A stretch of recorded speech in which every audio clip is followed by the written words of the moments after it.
are coming to you live from our Auckland Park studios, and this is Prime News on SABC 3. Let's take a look at our leading stories this evening. The process of ensuring that Ambassador Mthethwa comes home to South Africa will be expedited. First up, Deputy Minister of International Relations and Cooperation Alvin Bwethes says the repatriation process for the remains of Mthethwa will be instituted once a post-mortem is concluded on Sunday. Brian Mokgotsi is a reflection of a bad ANC man, if he is.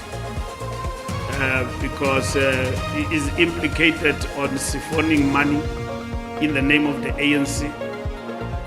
The African National Congress has distanced itself from Brian Mokgotsi, an alleged associate of Police Minister Senzo Mchunu, who has been placed on leave of absence. And in your sports news, Bafana Bafana coach Hugo Broos has broken his silence on the Teboho Mokoena saga and the FIFA sanction that cost his team a valuable 3 points in their FIFA World Cup qualifying campaign.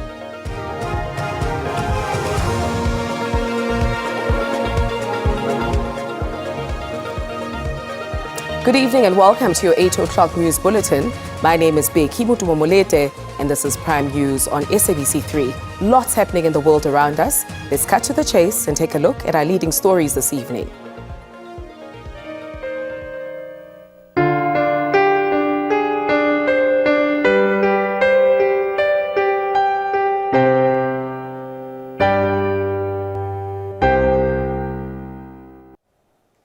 Deputy Minister of International Relations and Cooperation Alvin Bwethes says the repatriation process for the remains of Mthethwa will be instituted once a post-mortem is concluded on Sunday.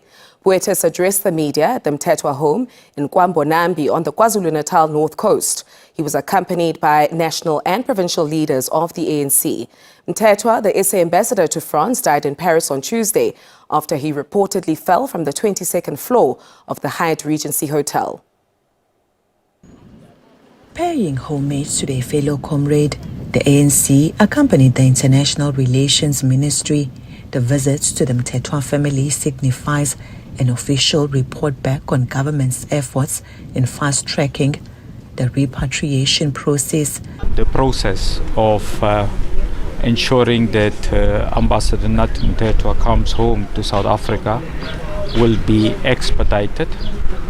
We do anticipate that the cultural conformities will be complied with, and that in essence will mean that we are looking at a period that over the next 10 days or within. The family says it has ironed out differences with the ANC and government. The talks with the officials went well. We did express our disappointments in the manner they handled things.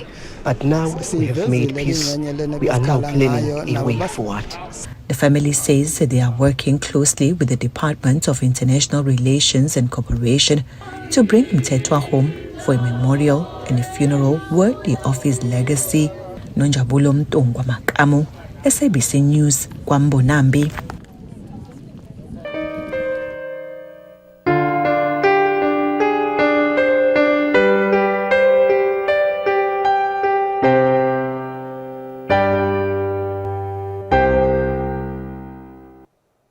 The African National Congress has distanced itself from Brian Mokgotsi, an alleged associate of Police Minister Senzo Mchunu, who has been placed on leave of absence. The party's Secretary General Fikile Mbalula briefed the media on the outcomes of the National Working Committee meeting at its headquarters in Luthuli House. During proceedings at the Madlanga Commission, Crime Intelligence Head Dumisani Khumalo revealed chats between Vusimuzi Ket Matlala and Brian Mokgotsi on how Mokgotsi allegedly pressured Matlala to fund ANC events and political memberships of the ANC in 2 regions. The ANC has disassociated itself from Brian Mokgotsi. The Madlanga Commission this week heard through the testimony of SAP's Crime Intelligence Head Dumisani Khumalo that Mokgotsi used controversial businessmen and attempted murder accused Vusimuzi Ket Matlala to bankroll ANC events. Brian Mokhotsi is a reflection of a bad ANC member, if he is, because he is implicated on siphoning money in the name of the ANC. ANC can't associate itself with such bad behavior. Mbalula was further quizzed on when Senzo Mchunu, who is an NEC member, will present himself before the party's Integrity Commission. Mbalula says all ANC members who are scheduled to appear before it will do so by hook or crook. So Comrade Senzo will appear before the Integrity Commission, and all other members who are required by all standards to either voluntarily present themselves or they will then be summoned. And if Madanga Commission is going to help us exercise in the system of the ANC by extension such criminal elements, let this opportunity not be missed by such. Meanwhile, the party will hold a special NEC from this coming Saturday to Monday to finalize its guidelines on the list process to select its candidates that will contest in the local government elections. Natasha Piri, SABC News, Johannesburg. Next up, the Johannesburg High Court has reserved judgment in the bail appeal of murder-accused Katiso KT Molefe. He's appealing the decision made by the Alexandra Magistrates Court to deny him bail. Molefe has argued that he's not a danger to society, nor is he a flight risk. Katiso Molefe is accused of being the mastermind behind the murder of prominent music producer Opa Sefoka, who's popularly known as DJ Somebody, and his two bodyguards. This court will, in the circumstances, reserve judgment and will attempt, bearing in mind that bail, or the question of bail, is always an inherently urgent one, whatever the court may ultimately find, will endeavour to give judgment in this matter as soon as possible.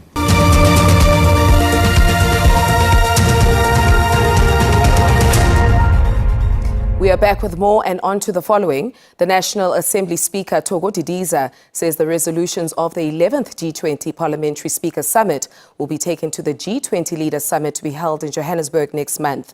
She was speaking at the closing session of the summit in Claremont in the Overstrand, Western Cape. Yes, these are issues that we are taking to the Global Summit, particularly on strengthening solidarity and how we could create spaces for dialogue towards attainment of peace. So almost all the delegates did acknowledge the importance of dialogue towards achievement of peace globally. So these are the issues that we'll be taking to the Leaders Summit. As I said earlier, issues that relate to women empowerment, issues that relate to youth participation and increased participation of youth in decision making, particularly our parliaments, and also addressing the issues of critical minerals, where those countries with critical minerals are actually given the space to develop, their policies and strategies and not be left behind in terms of beneficiation and utilizing those critical minerals for the development of their countries. And as the G20 Leaders Summit approaches, a number of countries continue to pledge solidarity with Pretoria. President Cyril Ramaphosa has received letters of acceptance from 18 new ambassadors who have been deployed to represent their countries in Pretoria. You're welcome, Your Excellencies. Guided by foreign policy to fortify South-South cooperation and working with the global North. You're welcome, Your Excellencies. These ambassadors from Zambia, Spain, Sri Lanka, Liberia, Thailand, Serbia and other countries have reaffirmed their commitment to work with South Africa, especially as the country will host the much anticipated G20 summit. This role is a moment of significant pride, not only for South Africa, but the entire African continent. Thank you for counting on us for this major G20 event. Congratulations for what you are doing. And my Prime Minister is looking forward to meet you in the G20 summit in November. These new ambassadors are counting on Pretoria to assist in finding permanent peace. I have the honor to present you, Your Excellency, the letter of recall of my predecessor and my credentials by which His Excellency the President Felix Antoine Tshisekedi Chilombo has appointed me to be the next ambassador, extraordinary and plenipotentiary of the Democratic Republic of the Congo in South Africa. The government of Sudan, led by His Excellency Prime Minister Dr. Kamel Idris, working tirelessly to rebuild the country after the unspeakable destruction made by the terrorist militia. South Africa says it will continue to work with a number of countries in achieving global peace, stability and deepen trade, especially in the harsh geopolitical space. Kailihle Khumalo, SABC News, Pretoria. The Cultural, Religious and Linguistic Rights Commission says it hopes the establishment of its Section 22 ad hoc committee will help to create a safe environment for congregants and ensure that faith communities remain spaces of healing, growth and spiritual nourishment. The committee was launched at Rema Bible Church in Randburg, where members were introduced and their responsibilities officially conferred to them. The committee comprises of more than 15 members from various Christian umbrella organizations. Many have welcomed the establishment of the committee, including some victims of abuse. So we are thankful that the Section 22 committee is being launched today. We are looking forward to seeing that our religious sector will be held accountable to something. We are not here to regulate churches. We are not going to interfere with how the church preach, but we are going to say, let the conduct match the teachings. Members will soon be traveling around the country to consult with religious leaders. South Africa is just trying to be in line with the world tendencies when it comes to addressing what is called spiritual transgressions and abuse of pastoral authority, as well as maybe cultism. CRL's campaign from 2015 to 2017 to get state control of religion legislated has been vehemently opposed previously. There can never be state regulation of religion in this country with the kind of constitution we have. Parliament will only move on the recommendations brought by these religious leaders. There can be no violation of freedom of religion. Mulimo Nemuto, SABC News, Randburg.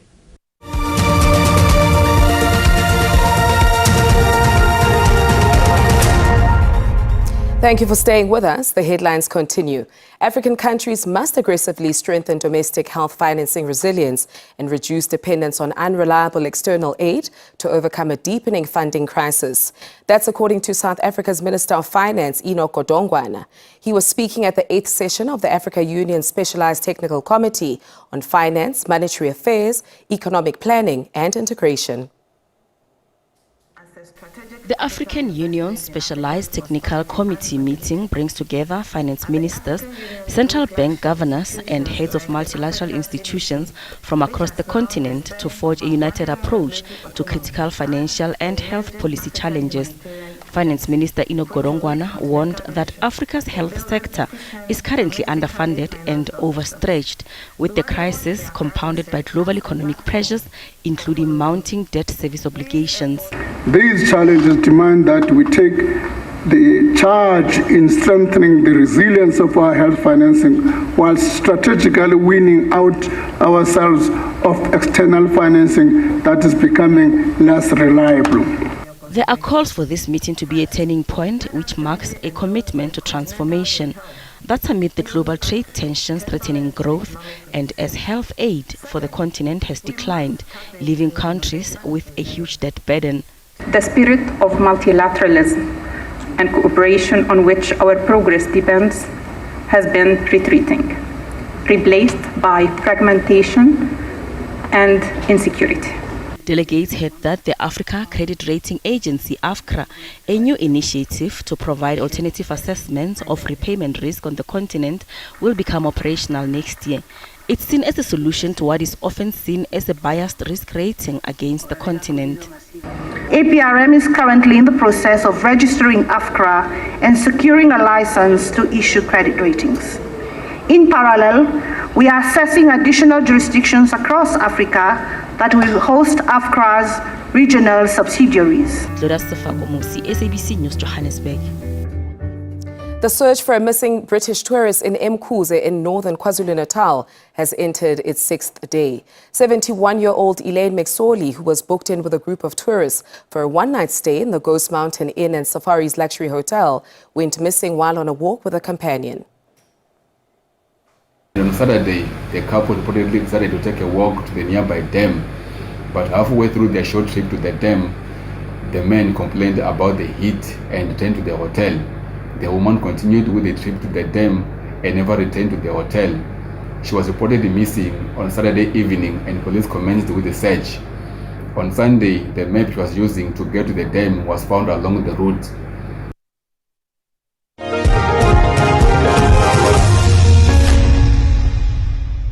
In your sports update, Bafana Bafana coach Hugo Broos has accepted full responsibility for the Teboho Mokoena saga. But the 73-year-old Belgian mentor says that he is still confident that South Africa will qualify for next year's FIFA World Cup, despite the FIFA sanction that saw Bafana lose top spot in Group C. The sanction could still have dire consequences for Bafana Bafana. As a result, everyone is baying for the team manager's blood. People have to stop now also to look for who's responsible for that. We all know that we made a mistake. But first, between the first yellow card of Teboho and the match of Lesotho, there were 16 months. 16 months. And in the meanwhile, during those periods, you played AFCON, you played qualifiers for a new AFCON, and you played World Cup. So it may not happen, but it's understandable. Despite the fact that Bafana Bafana now trail Benin by virtue of goal difference, Broos is still confident of qualifying for next year's World Cup in the Americas. Just focus on the 2 games that are coming now and support us like you did already the ones before, and we will see where we will arrive. But we will do everything for 100% to win those 2 games. Broos also named his 23-man squad for the final 2 World Cup qualifiers, with not a single Kaizer Chiefs player making the cut. Sfiso Ramara, SABC News, Johannesburg. And that's how we wrap up this evening. Please note that Prime News will air at 6 p.m. tomorrow instead of our usual 8 p.m. slot. Make sure not to miss it. This is goodbye from myself and the team. And until next time, stay curious. Your weather report is coming up next.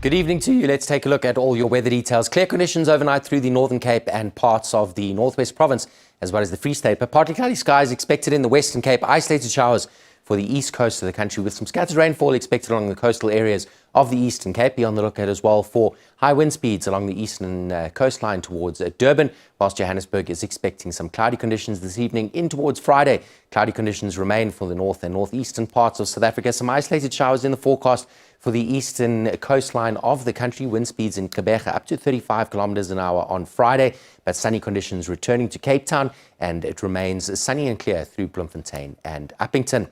On to some alerts for this evening. Please be on the lookout for those already mentioned potential high winds that could indeed be damaging for the east coast of the country, mostly through KwaZulu-Natal around Durban and in towards tomorrow. Hot, dry, windy conditions through the shade of red on the map through the Northern Cape in towards the northwest and parts of the Free State. This could lead to fault fires. Bloemfontein dropping down to 9 degrees overnight, Cape Town down to 8, Quebec 11, warming up tomorrow to a maximum of 18 degrees in the Eastern Cape, whilst Richards Bay and Durban both warm up to just 17. So a cool day in store. Very cold expected in Pietermaritzburg and in Mtambeni, with 13 degrees, the forecasted high there. Johannesburg up to 26. Partly cloudy skies expected. The central parts of the country in the high 20s. Upington up to 33 degrees tomorrow, while Cape Town warms up to a maximum of 26. Now ahead towards a Saturday, we're seeing a cooling trend for the Western Cape. Partly cloudy skies expected through most of the country on a Saturday.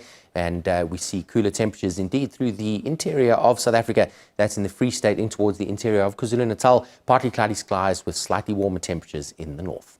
That's it from me. Have a great evening further.